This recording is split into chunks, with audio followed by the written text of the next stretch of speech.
Okay, I'm doing something I don't typically do.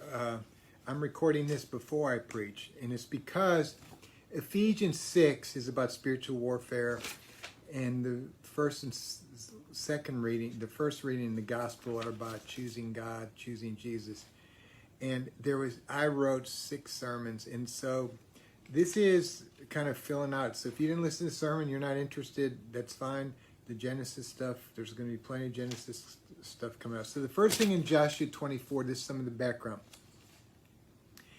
The question is, will you serve Yahweh, or are you going to serve other gods? And that question is asked all through Exodus, repeatedly through Joshua, Judges, 1st, 2nd Samuel, 1st, 2nd Kings, all the way through to the demise of Israel and into Ezra and Nehemiah. So the entire story, one of the major themes is, which God are you going to serve? So the spiritual battle is for human hearts. And God has created a universe with multiple dimensions. So in Genesis, we've seen that it talks about heaven and earth. And heaven and earth refers to the sky and planet Earth, I mean, where we live. But as we also know, if you've paid attention in the Genesis, that the sky is populated by sun, moon, stars, and in the ancient world, these were understood to be physical manifestations or the bodies. They're the heavenlies, the bodies of the gods, the ruling principalities and powers. And these things are called the sons of God, the gods, small g, the princes. There's lots of different names for them. And we typically think of them in terms of angels and demons, but those words are later, those concepts are later. I mean, there are angels, messenger, because angel means messenger. So, but the idea of angels are just messengers is kind of a later thought. So, monotheism. Now, what I was taught growing up is that monotheism means there's only one God. And this is a post-Enlightenment idea. And so it's really shaped by rationalism and logic and the materialism of the modern age. And we need to understand that the story we were told that originally Israel was polytheistic, and then they understood worshiping only Yahweh, and then after that they believed there's only Yahweh and he's the only one God, that monotheism meant there's only one God and there's no other spiritual gods out there. And that is just not true. It's based on assumptions about how things should be. And so the claim was that this process, this developmental process took place, and that by the time of Jesus, of course, they're monotheistic, which is exactly what didn't happen. One of the latest books of the Jewish Bible is Daniel. And in Daniel 10:13, Daniel's told by Michael, who's one of the princes, that the prince of Persia delayed him. When Daniel prayed, the prince of Persia delayed him. That in this late, probably maybe 200 years before Christ, in this late writing, they said that a prayer by Daniel to God was delayed in coming, that God sent Michael, and that Michael, who's the archangel, the prince of Israel, he was on his way, and the prince of Persia stopped him. More to the point, writings from the time of Jesus are chock full of the idea that there's other gods and that God is in combat with them. And if you look at the Psalms, it's all over the Psalms, and probably Isaiah's prophecy where it says, I alone am God, it's not saying that there's no other gods, it's saying I'm the only real God, and that he alone, and I've talked about this in other times, but if you assume, like I did, that these other gods are just like fake ideas, that they're kind of vague references to things like, well, you know, my sports team is a god or my family's a god, but they're not really a real thing, that it's just a convenient way of labeling, instead of that they're actual spiritual entities that are at work in the world. Totally different things. So God's not saying there are no other spiritual entities at work in the world. What he's saying is they're false, they're empty, They are deceptive. They are death. So, that's why we call him the Lord of Lords.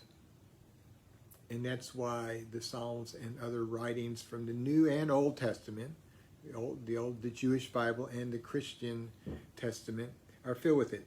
So if you go to First Things, and I'll put this in the website, First Things has a short article that demonstrates this, but there's lots of articles I've read. There's lots of people I've listed. I've shared with this before. So the other gods are real. So this is foundational for understanding spiritual warfare. Spiritual warfare includes the fact that the other gods are real. The other gods are real.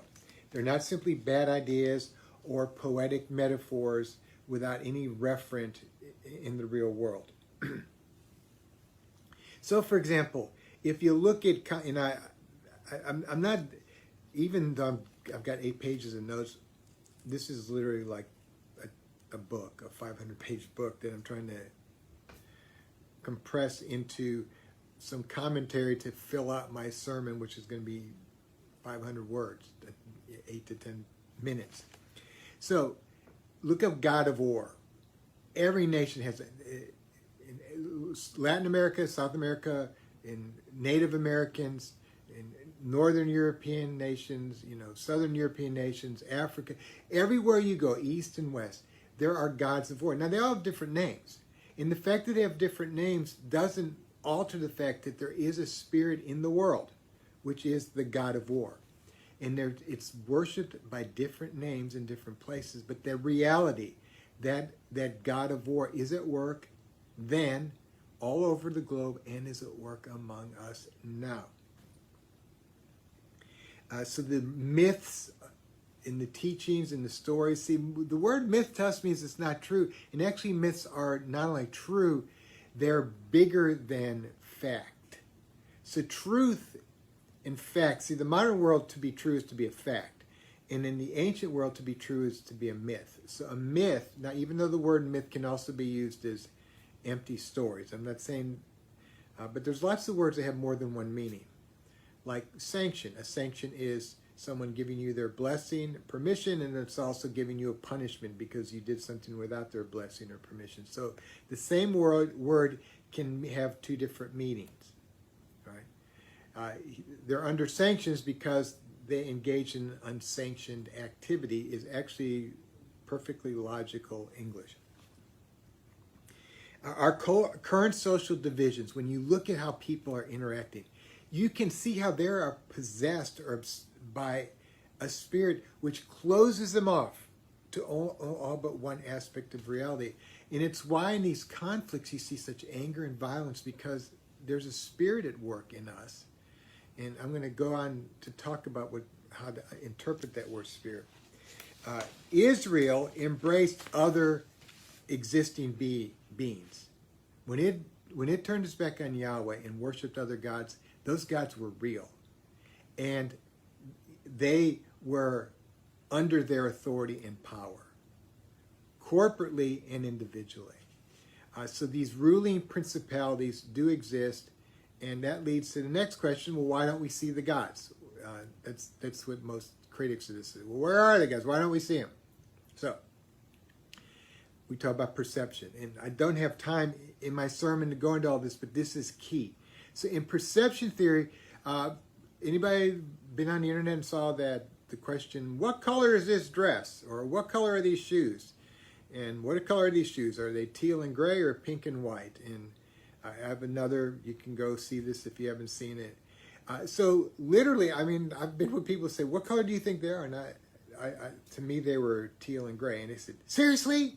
They're pink. You seriously think they're, or the dress, I think the dress was blue or pink. Well, there's reasons why some people perceive it one way and some people perceive it the other. But the key point is, we think we're seeing the world as it is. And this is a very clear case where we don't see it. Optical illusions is another one where some people, I have my, well, I'm not going to get sidetracked here.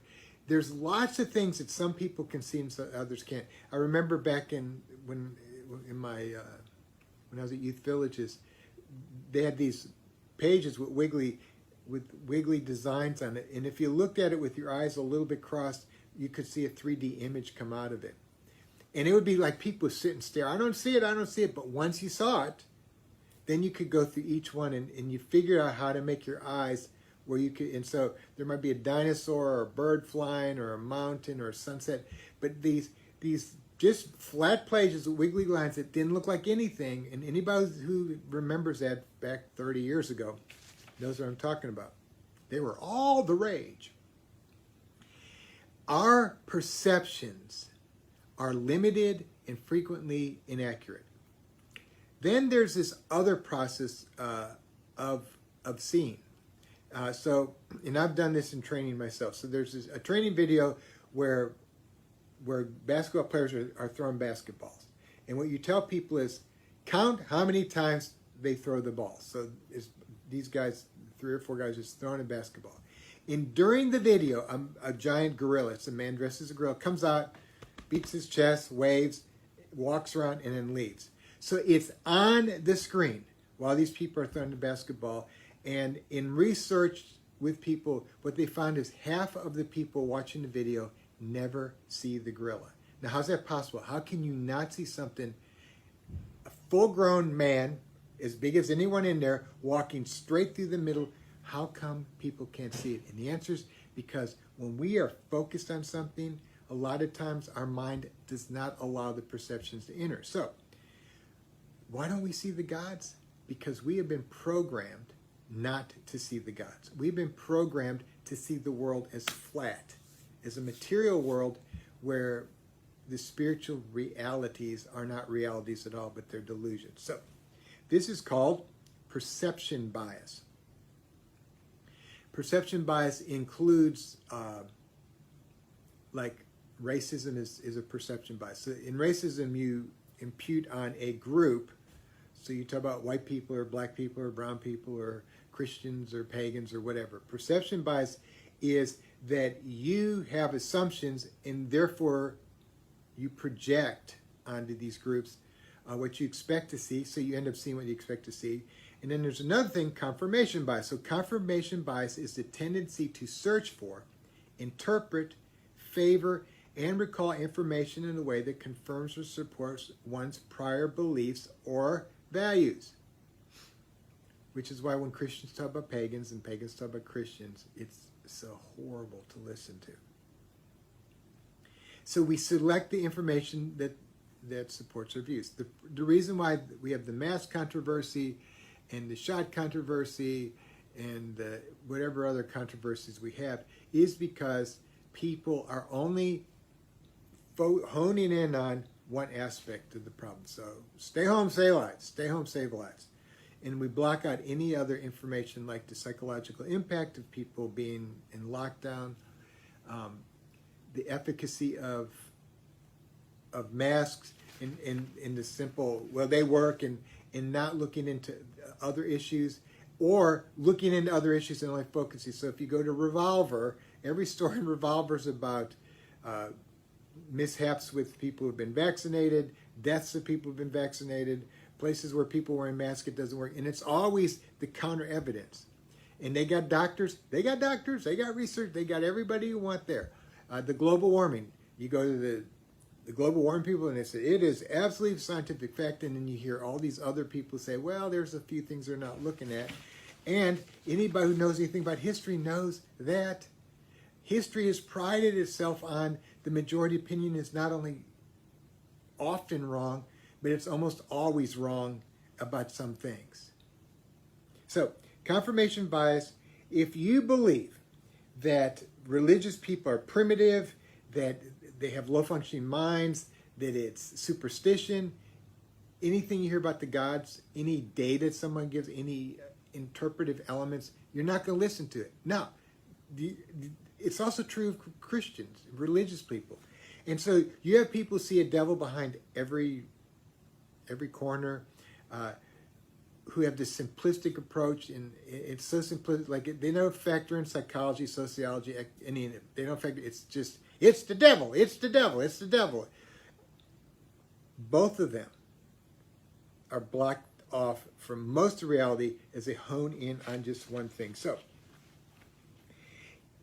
modern Christians are modern people. And this is my main, it's not to convince modern people to believe that there are gods.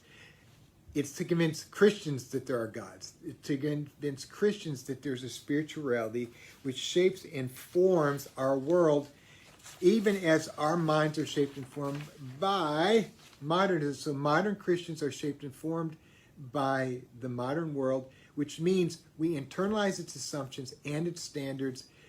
Like, for example, truth is a fact.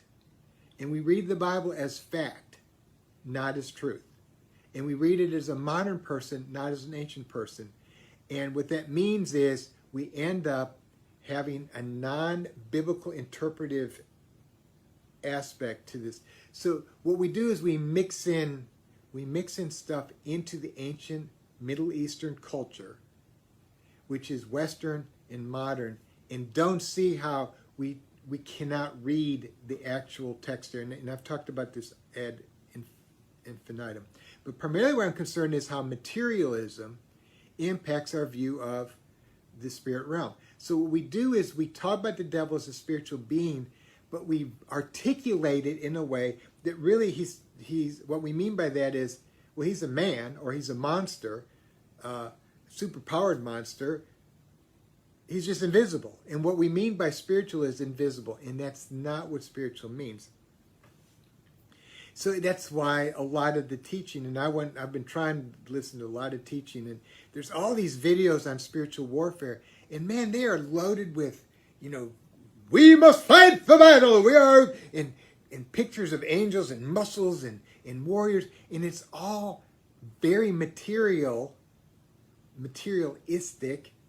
imagery, which sees the battle with Satan the same way it sees someone breaking into your house or a battle in war. So I'm going to do a part 2, because if these are too long, they don't post, but there will be part 2.